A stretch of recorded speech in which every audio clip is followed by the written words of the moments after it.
Let's Fix Work is brought to you by WorkHuman, the HR event you don't want to miss. Visit workhuman.com and learn more today.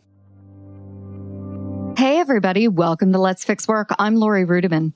Today's guest is Hung Lee. Hung is the founder of Workshape.io, the revolutionary recruiting platform for software engineers. He's also an editor of the leading industry newsletter called Recruiting Brainfood. I love that newsletter, and I know you will too. Today, Hung and I are talking about the real currency of business, relationships.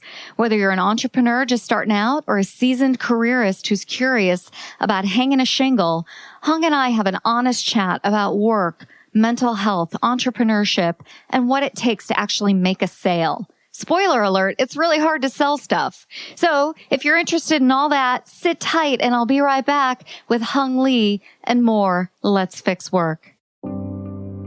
Work is broken, and so is the way you think about it. Host Lori Rudiman is picking up the pieces so you can take control of your career, put yourself first, and be your own HR. With the Let's Fix Work podcast, here's Lori. Hey, Hung, welcome to Let's Fix Work. Hey, Lori, I'm very excited to be here. Thank you very much for inviting me on. Oh, my goodness. Well, before we get started, Hung, I need you to tell everybody where you're located physically today. Where are you coming in from? I'm coming in from the UK in my London office. So yes, in gloomy London in January. That's where I am. Well, it's all right. You know, I'm in gloomy North Carolina. So I love the power of technology. You and I have known one another forever and we don't talk enough. And that's the beauty of this podcast. I get to talk to all my friends. Yeah, absolutely. I'm very pleased. And I think, I love the podcasting movement. I think it's been great to see it, especially the last couple of years. And I'm very pleased to see you do it because you've always been a natural at this. So you're so kind. That's why we're friends. Kind of missing. Yeah, it's kind of missing. I'm very pleased to see you kind of come back with a bang with this. Well, thank you. Thank you. You know, Hung, it's the time of year when people dream about quitting their jobs and starting a business. And so we're here today to talk about the real truths of entrepreneurship. And you are a serial entrepreneur. So as we get started, can you tell us a little bit about your journey? Why are you an expert to talk today about entrepreneurship? Because I'm also a serial failure at entrepreneurship. That's why we're friends again. Yeah, I tell you, so last time I had a job was probably 10 years ago, right? So I worked as a recruitment agent. I was reasonably successful at that, set up a bunch of companies as a partner with other recruiters and so on. I kind of left the idea of building a company around 2009, where I thought I needed to be driving my own car. I need to be the person in charge and all the rest of it. And yeah, in that time, there's been 3 or 4 businesses that I've launched. I'd say 2 have been successfone nearly made me bankrupt, and the other one's kind of middling, right? Yeah. It's not a bad track record. Yeah, it's kind of like that. So I know a little bit about it at my level, right? So I'm not like Steve Jobs or anybody like that, but I've been the guy who's worked as an employee and then stumbled badly when I started to become an entrepreneur. And from that, I've learned a bunch of stuff. I'm sure that's helped me, I think, make better decisions as I go, for sure. Well, let's talk a little bit about that because most people who listen to Let's Fix Work don't work in startups, but they are curious. I know that. They've reached out to me. So what are the stereotypes of entrepreneurship and what stereotypes are right and what are wrong? You know what? All the stereotypes are right and wrong at the same time because it's all just a matter of exaggeration. There's truths. Everything you know about startup is true. But if you just tweak it and exaggerate it just a little bit, then what is a dream can very quickly turn into a nightmare. Example, everyone's very passionate about their work. Actually, that's true. I've never met more passionate people than the people who are literally working without pay, 80 hours a week, building a product, sweating away. These people are really passionate. But you know what? If that lasts too long in terms of, how long these people are not being paid or you're not being paid, actually, that can pretty much become a very demoralizing experience. So I think you can pick out any of the stereotypes, pro and con, about startup life or in entrepreneurial life. And you know what? They'll all be true. You just got to figure out what it looks like when you tweak it. Turn it to 11, as Spinal Tap would say. And then, what would be amazing actually turns into something terrible. Yeah, that is so true. One of the stereotypes that I encounter as both an entrepreneur and just an observer is the bro culture within startups. And yet, neither you nor I are typical bros. We don't look like 6'2" tall white men who went to Princeton or Harvard. So in that way, I don't know who you hang around with, Laurie. I don't see too many of those folks in my world. But they're out in the coast. They're definitely out in the coast here here in America. And so it's interesting to me because there is that stereotype of the successful young white male entrepreneur who's out there doing it. But there are a lot of entrepreneurs who are middle-aged ladies like me and middle-aged gentlemen like you, right? I mean, they're out there. And I think we don't talk enough about those individuals who are chasing their dreams. Right. And you know what? I think a lot of that is two factors. Number one is visibility, because obviously the Silicon Valley has had a huge gravitational pull in terms of media interest and so forth. And secondly, it's also about sort of the founder effect, right? The founder effect, not meaning startup founder, but who are the first people that started to do it? And the key to success in the Valley is obviously fundraising. And if you look at sort of I read the stat earlier today, I forget from which source, but something like 70% of all VC type individuals in the Valley come from two schools. They're either Yale or Harvard, right? Wow. So these are very rich Ivy League schools, the creme de la creme. And yes, they're going to be well fed. They're going to be tall. Yes, they're probably going to be white, and they're also going to back like the light. They're going to know who they think is good. It's someone from Harvard, someone from Yale, someone from Princeton, MIT. You could pick those things out. In the UK, it's the same. It's Cambridge, Oxford, Imperial, a couple of those schools. They're going to get the funding because that's where the VCs are from, and they're going to have the success. And then that just builds on to itself. So I think the founder effect is real alongside with this magnification that you get from the media. But you're absolutely right. One of the beauties of the internet is that it is an enabler for people to set up businesses from all kinds of places. And actually, it's just simply a matter of getting the right spotlight to those folks. There's a lot of people out there that actually are building great businesses that aren't prominent in our minds. So who's part of your community that you really admire right now and who may surprise us as being part of your community? That's such a tough question for me to answer, Laurie. And I think the reason is because I tend not to have heroes. Oh, tell me more. I always think that the best person to make a decision or the best person to ever think about as a mental model is yourself, because you're the only person that's lived your life. You're the best person to make the decision for you. So I've never kind of got to the point where I thought, what would Jesus Christ do in this situation? Well, good. I mean, that's great. Right. Or what would Steve Jobs do? Let's put it into... I never thought that, because you know what? I'm not Steve Jobs. He's not me. I'm driving my car already as I am now. I'm the best guy to make that call. I love that. And I love that confidence. And that's a unique take on entrepreneurship, because normally when I work with individuals within my community, there's always like one person in the local community they admire, the one person who made it, or the one person who seems to have made it, right? And we don't know what's happening behind the scenes. And everybody tries to emulate that individual. And what you get is a copy of a copy of a copy. So I love that you take inspiration from your own work. I also know that could be a little alienating. And there are some truths about entrepreneurship that I don't think we talk about enough, that you can become isolated as an entrepreneur. Rates of depression and suicide are higher. And I wonder if you can speak to some of those truths about what happens when you're going down this rabbit hole of being an entrepreneur. What's the dark side of that? Yeah, I think you can definitely work too hard. One of the values of startup is focus and be hyper-focused and all this. But focus, again, you tweak it to 11, that turns into tunnel vision. And very often that would mean that you're not actually aware of the other inputs that you need in your life to make the right decisions. And oftentimes that is about whether you need to take better care of your mental health or your physical health or your social health. That there's all kinds of things that people need in order to survive. So with the downside of being an entrepreneur, I mean, there are risks, right? I mean, you can work too hard, you can toil away for years and lose focus and jeopardize your family's income or jeopardize your own future.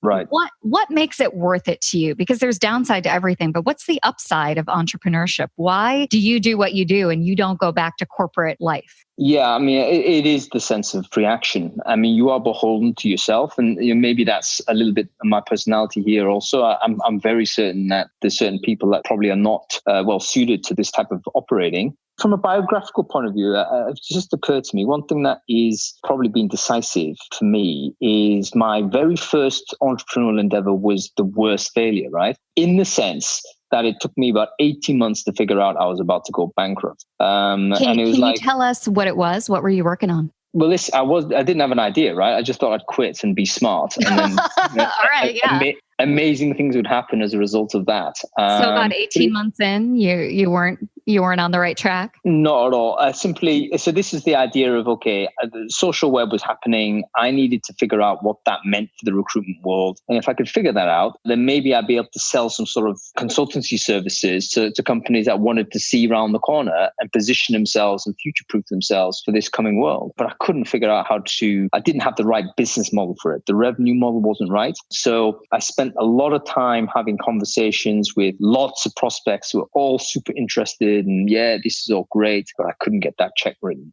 And I could not convert that into money. And it's demoralizing, right? You say, how many times do I need to go pitch this and then have this no happen, all the while this cash burn going on? And then essentially, I came down to, wow, there's nothing in the bank balance here. It's running on my own money here. And I thought, right, do I need to remortgage here, and continue this type of thing? Yeah. And then I thought, what I need here is a radical pivot in terms of the business model. Obviously, people aren't buying. I need to make it easier for people to buy, de-risk it, so to speak. And I just flip how you charge and maybe change the focus of who I was pitching to. And then suddenly, you get some business, some customers. And you also flip how you do the first contact, right? How do you acquire the customer?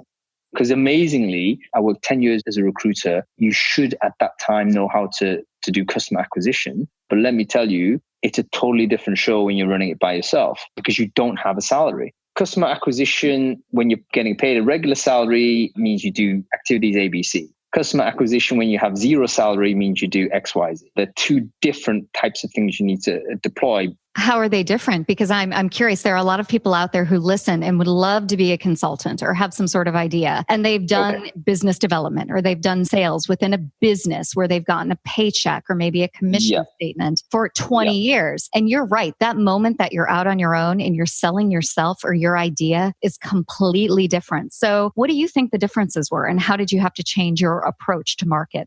Hello, this is Michael Vandervoort from the Drive Through HR podcast, where we discuss ideas, trends, and activities that impact HR, talent, HR technology, in the workplace. Our focus is on expanding knowledge and igniting curiosity as we hear directly from people who are shaping the future of the HR industry. Join us. Okay, so very clearly, when you're working for an employer and you're doing business and you're doing customer acquisition, chances are that's your main job. What you're not doing is all the operations, all the marketing, all the admin, all the other stuff that you have to do as your own entrepreneur. So the big difference is when you're working without salary as an entrepreneur is that suddenly your workload goes up and the time you have to do the old school way of business development is about 50% less than it was before. And because you're doing less of it, you have more pressure because you're not getting paid. Your ability to convert degrades. You're not going to be as good a salesperson on that regard. So people listening in right now who are employees and thinking about becoming entrepreneurs because they are great at doing this one thing and they want to keep doing it, they need to really think about how they're going to acquire customers without regular income. And that is where I see most people who move out of employment and into entrepreneurship, consultancy, freelancing, that type of activity. That's where they fall down because they may love to do marketing, let's say, or they may love to do strategy work or all those types of things. But you're going to end up doing a lot of this acquisition of customers, and that may not be what you want to do. And you need to figure out how to do that scalably. Otherwise, you're going to go pop. You're going to end up where I was, 18 months in, no customers, no paycheck, about to sell my flat. These aren't good decisions to make. No. Well said. It reminds me of my own journey. And I would tell people a similar story, like, oh, I'm doing more operations. I'm doing more the basic business stuff. And people would say to me, well, you should outsource that. Like, with what fucking money? You don't outsource things when you're a company of one. You do everything. And that's low value work, Lori. Well, it is low value work to, a Fortune 500 company, but I'm a Fortune, 50,000 company at this point. So it was up to me to do every aspect of my business when I was starting out, and there was no outsourcing it. And you're right. If you don't have a process or a system, or at least be more thoughtful about that, you get lost in the weeds and your ability to convert definitely degrades. That was well said. Yeah, people can tell, right? I mean, when you're speaking so another thing that I discovered was the pitch process is a killer for a small business. If you're running a tight margin and you're having to go out and pitch to companies, you probably will not make it. And that sounds harsh, but simply if these people are acquiring your services in a pitching approach, they're already asking quite a lot of work from you. They're asking you to put a deck together. They're asking you to do some strategy already. They're asking you to turn up on time, follow up, do all of those types of things. And as a one-man business, which is probably where you start at, one-person business, I beg your pardon, you can't afford to give that type of free labor away. Whereas someone who's got a 10-person business, actually they could afford that because they've hired someone to do the slide deck. They can basically disperse the risk across more people. Whereas if you're one person that basically has aggregated all the risk, your time is super precious and you cannot go on pitches. A lot of people think that's insane. But if you're a one-person entrepreneur, please, you need to find a different way to acquire customers. You need to get them to come to you. Well, I love that advice. And Hung, when we come back in the second half, we're going to talk about what I think makes entrepreneurs successful, and that's relationships. So everybody sit tight. We'll be right back right after the break with more Let's Fix Work. I'm excited to be back at WorkHuman this year with keynote speakers like Brené Brown and Gary Hamel. WorkHuman brings together visionaries, thought leaders, and industry experts to share the latest research and ideas about the most compelling workplace issues. Do you work in HR? Are you a leader of teams? Do you wonder how to align your executive strategy with your people strategy? Well, join me at WorkHuman March 18th through 21st in Nashville, Tennessee. Visit workhuman.com and use code WorkHumanLFW for a $100 discount. That's workhuman.com and use code WorkHumanLFW for a $100 discount. And remember, head on over to workhuman.com and use that code WorkHumanLFW for a $100 discount today. Hey, everybody. Welcome back to Let's Fix Work. I'm Lori Rudiman, and I'm here today with my dear friend, Hung Lee. Hung, how you doing? I'm all right. How are you? Oh my gosh. I'm so grateful that you're here, just giving us honest advice about being entrepreneurs. And during the break, we were talking a little bit about that pitch process and just how demoralizing it can be if you're a one-woman show like me and you're out there with your little clipboard and you're trying to get customers to pay attention to you. The conversion rate is generally low. You're spending a lot of hours pitching to people who are not going to buy your services. So the answer is to make it easy for people to buy from you. How the hell do you do that?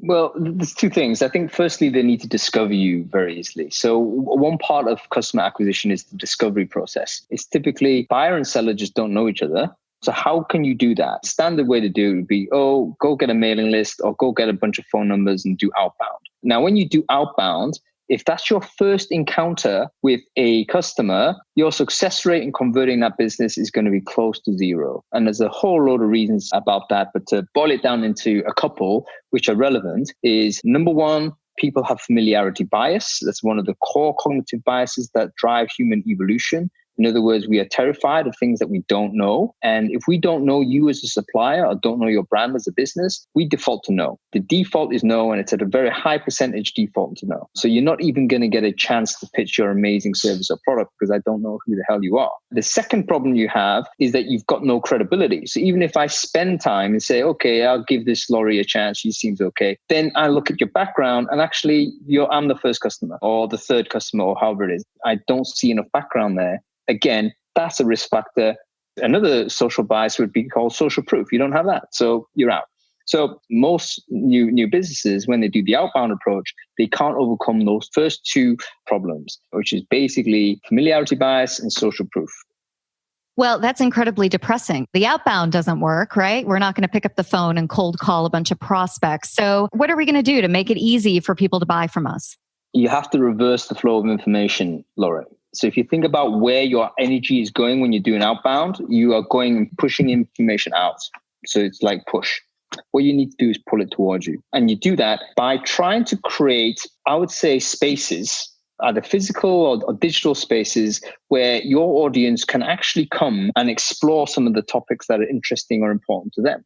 So without being too kind of meta about it, your podcast is probably a good example of that, where this is a digital space, it's an audio space where people can encounter some of the problems that are interesting to them. But I, as a listener, would come to your podcast voluntarily, mindfully, because I want something from this. You haven't pitched a podcast to me in some way. I just think maybe this is something interesting. And if you can encounter that person in that neutral space, that's when you can start building a relationship. That's when you can give yourself an opportunity to have a future conversation that will lead to business.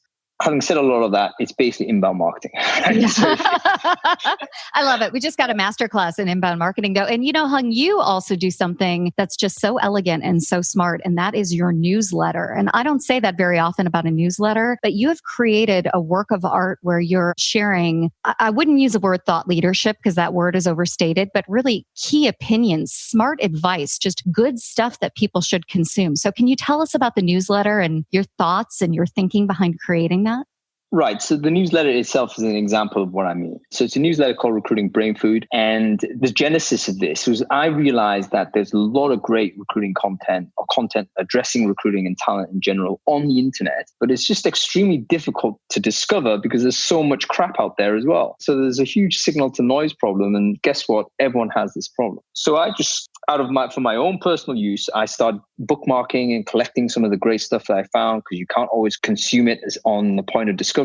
Rarely you can do that. You have to schedule it away somewhere so you can consume it at a regular time, which I always did on Sunday morning because you know what? That's my time to think and have some deeper reading and so on. And then it just occurred to me, why don't I just share this list? If I'm collecting all this stuff on a week-to-week basis, maybe some other people could be interested in it. And so hence Recruiting Brainfood. It was created. It was a newsletter. It goes out every Sunday morning, UK time. It's kind of Sunday afternoon for folks in the US. And the idea is I'm going to just curate maybe 10 articles of that week, which is going to be recruiting brain food for your week ahead. It's just to give people in the recruiting industry, in the HR discipline, some inspiration, something they didn't know, something that may give them just a little bit of a deeper pause for thought that they wouldn't otherwise get. So that's as simple as that. Every week on Sunday, you get that in your inbox. I love it because there are two things that are really awesome about this newsletter. One is that it is recruiting brain food, but it's just good work-related brain food. There are articles about the future of work. I mean, it's just a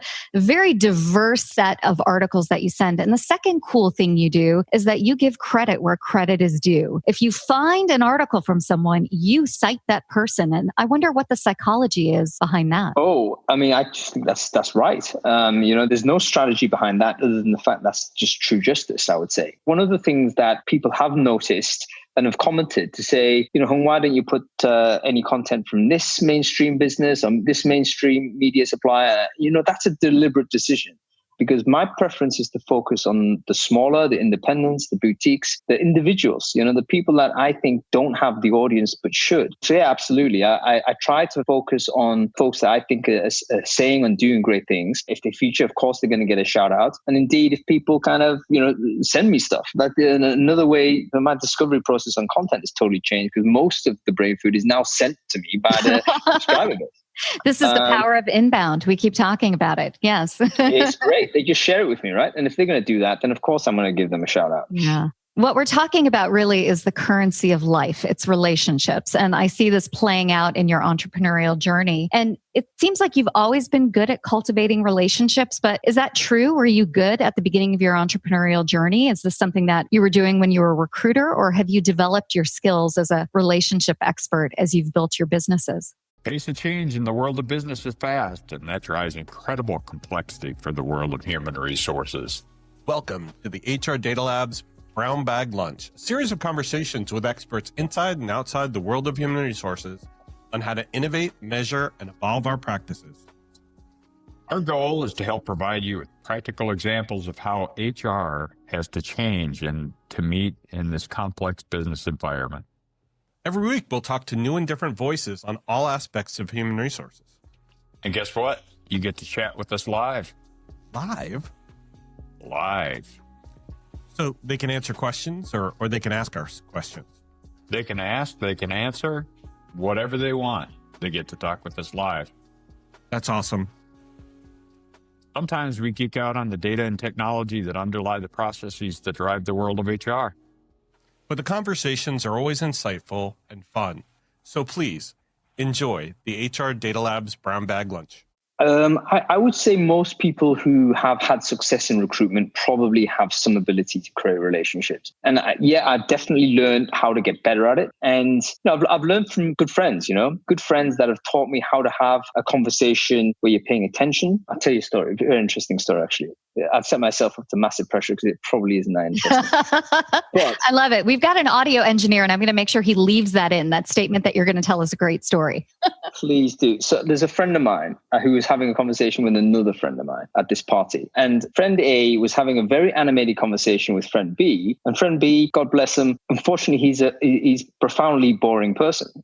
And I say that with due respect because he's a solid dude, really nice guy, but he's not very good at being interesting in a conversational context. Just doesn't say a lot. When he does say things, it's not necessarily anything you can work with. You're not going to get that fizzy chat out of this person. But yet I saw my friends have very animated and engaged and all this conversation with them. He was there for like 30 minutes in this party speaking to this dude. And so I pulled him to one side and I said, hey, listen, Mike, tell me why you were so interested in that conversation, man. And he said, the conversation is owned by the two people having it, So if you're sitting there and you're having a conversation and you're bored, guess what? At least 50% of the responsibility is you. This person is not there to entertain you, Hung. You need to go and have the chat and see what you can learn from this person because that person has something to teach you. And that's when the penny dropped for me in terms of a relationship building generally, because I realized I can't be walking around with this, what am I getting out of this chat type of attitude. I need to pay attention to what everyone is saying because that person's going to teach me something.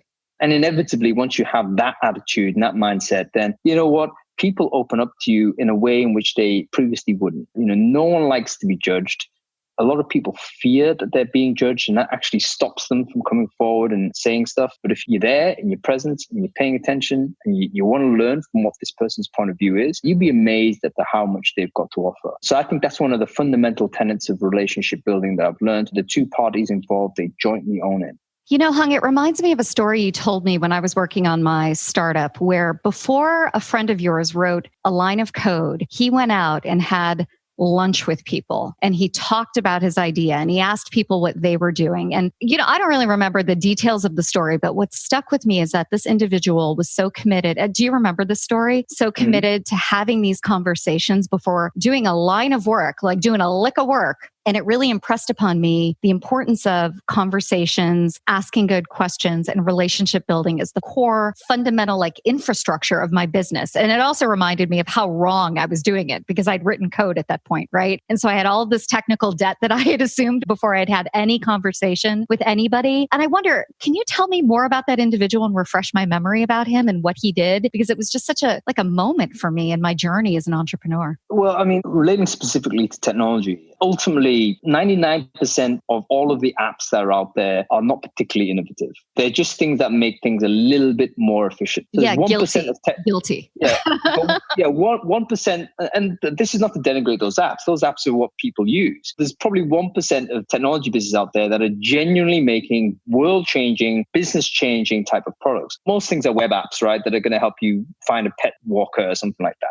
This is something you could do without the app, but it's going to make it faster for you. So what this guy was able to figure out was that the coding wasn't the problem. What the problem was why do people struggle with it? What was the issue? Kind of manufactured a solution, but it's inefficient. Is the inefficiency enough for it to be appable, so to speak? And, I think the fella, he ended up creating some sort of random meetup app, which is about networking, right? Yeah.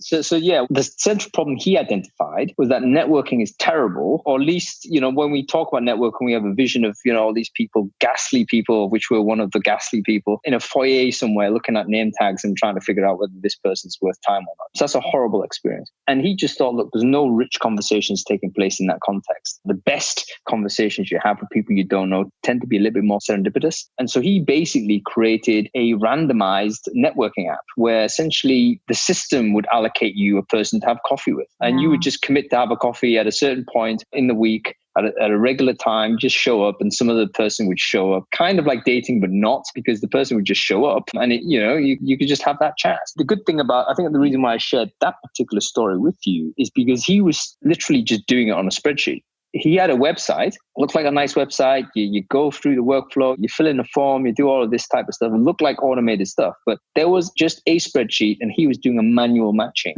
at the back end of it. I love it though. But why invest in code until you've got a proof of concept and you know that this works, right? Right. And not only is it kind of a cost-efficient way of doing it, but as you mentioned the word technical debt, one of the problems you have when you're building technology is that the technology itself can sometimes have a weight to it, which then actually directs the product and the business in a direction where maybe you shouldn't go because you've already loaded it with all this type of stuff. It's like overloading the ballast of a boat. You may want it to go in that direction, but if you're 1 or 2 degrees off because you've overloaded it, you're going to end up in the place you don't want to be. So it's much better having a very light system, get to where you need to go, map that out first, and then you can put the outboard engine in at any time, right? I feel that same kind of metaphor applies to the world of consultancies too, because there's all these biases that we bring to our consultancy, all these beliefs, all these expectations, and we build a light business model, or maybe we don't build a business model, but we go to market. And it turns out all of those assumptions and expectations that we had were all wrong. And we didn't do enough conversation, enough discovery, enough relationship building at the front end. And then 6 months later or 18 months later, like you, we're thinking about mortgaging our flat. Yeah. And you know, one thing it's taught me as well, Laura, just to accelerate this concept a little bit more, is that I think it's totally possible to do networking only and not necessarily have strategy or a product or a service or a business, because such is the value of networking these days, or at least for building those networks and being able to use those relationships to effect can generate you money and can generate you a business. So I know a few people that kind of do only that, basically just spend all their time building network and connecting others and connecting themselves and so forth. Don't have a business plan, but you know what? They get work because they're in the middle of the flow of information. Talk about outboard motor and the boat analogy. Let's stay aquatic. You can think about it from like fishing, right? Like you could be technically an amazing fisherman or a fisher person, but if you're actually standing at the wrong side of the bank and you haven't got the right tool, you know what? You ain't going to catch anything. Or you could be a mediocre fisherman, but you stood right in the middle of where the salmon run is. All you need to do is open your coat pocket and you know what? Some salmon are going to jump in. So I think that especially in a connected world, people need to be very conscious of where the flow of information is. And if you're a business person or if you're an entrepreneur, you need to more or less be standing at the confluence of where that information flows for your particular market, your particular industry. And you're going to do okay. You know, you can have flaws in every single thing you're doing. If you stood in the right place, you're going to be all right. Well, that's a lovely way to end the conversation, Hung. If you had to leave our listeners with any advice for the new year around their new consultancy, their new product, their new idea, where are you sending them? What are you sharing with them? What do they need to know?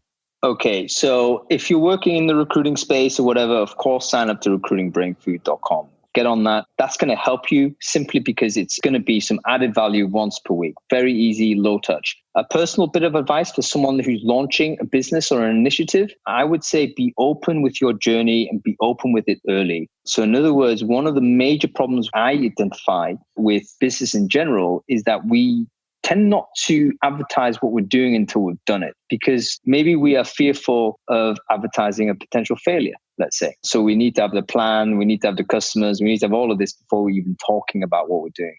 In the world where we're at now and the economy as it is now, that is a missed opportunity. If you're open with your journey and very early with it, you'll be able to not only do a lot of market intelligence that you'd get from the people who are seeing it, but you'll also be able to engage your future customers because they can see what's happening before it's happened. You know, you're giving them a taste of what you're going to serve to them before you've actually served it. And that's very easy for anybody to do. So be open with what you're doing.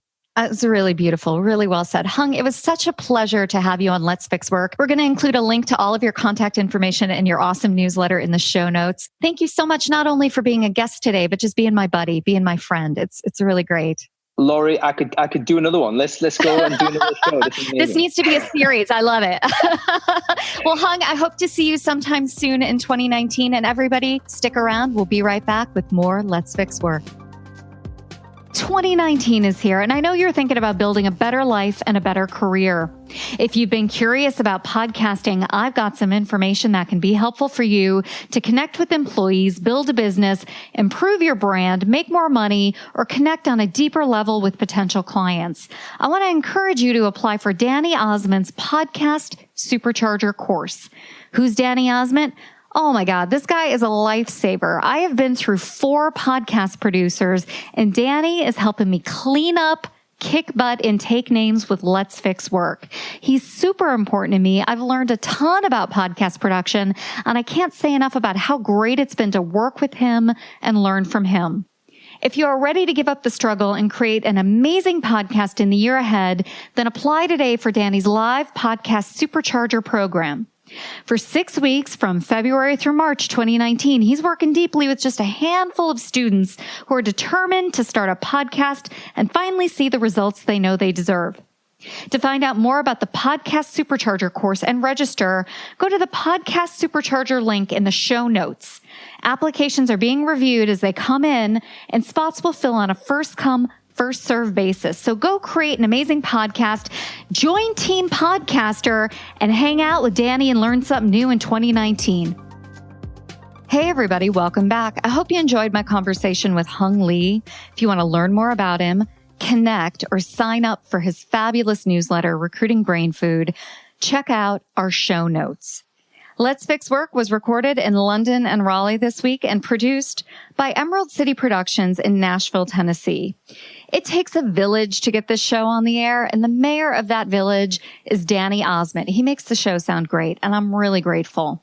One more note, if you'll just forgive me for this, but WorkHuman has sponsored Let's Fix Work throughout the entire month of January, and I am incredibly grateful for their partnership, for their collaboration, for their support. WorkHuman is a conference that's sponsored by Globoforce, which is a rewards and recognition company. It's a company that is committed to helping people say thank you at work. I just love everything they're about. I've been working with them for years, so go ahead and check out the conference. It's workhuman.com. We've got a discount for you in the show notes. And please, if you're interested, come and see me speak. I would love to meet you in real life. There's nothing more satisfying than putting a face to a name and to an avatar. So please visit workhuman.com and come see me in Nashville, March 18th through the 21st. It would just be a real joy and a privilege to meet you. Now that's all from me for today. I really hope you enjoyed it, and we'll see you next time on Let's Fix Work. If you're ready to make a real change in your workplace, start today by number 1, subscribing to Let's Fix Work on the Apple Podcasts app or iTunes or Stitcher or Android or wherever you listen. Number 2, write a 5-star rating and review. And number 3, share it with a friend, colleague, or coworker who you think would enjoy our episodes.